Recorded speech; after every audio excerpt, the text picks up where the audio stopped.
Okay, mwalimu, kujua Kijerumani mimi inanipa faida ngapi?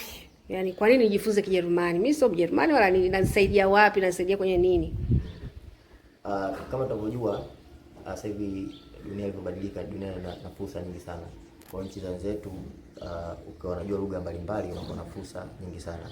Lakini pia kuna lugha ambazo ukishajua French, Kijerumani, Kichina inakupa fursa ya ajira pia. Especially nchi ya Ujerumani. Vijana wengi kama tunavyojua hapa Tanzania wanapambana kusoma lugha ya Kijerumani ili waende Ujerumani kwa sababu kuna fursa ya kazi. Lakini pia wanaangalia mtu anayejua lugha unakuwa na fursa. Pia Kijerumani kinaweza kupa fursa ya mambo ya utalii. Kama unavyojua nchi yetu Tanzania ina fursa nyingi sana, watalii wengi sana wanakuja nchini. Kwa hiyo unajua lugha ya Kijerumani pia inakusaidia kipato pia na sehemu mbalimbali ambapo watalii wakija ambao unaweza ukawa kama mkalimani ukajipatia pesa pia. Namba 3 pia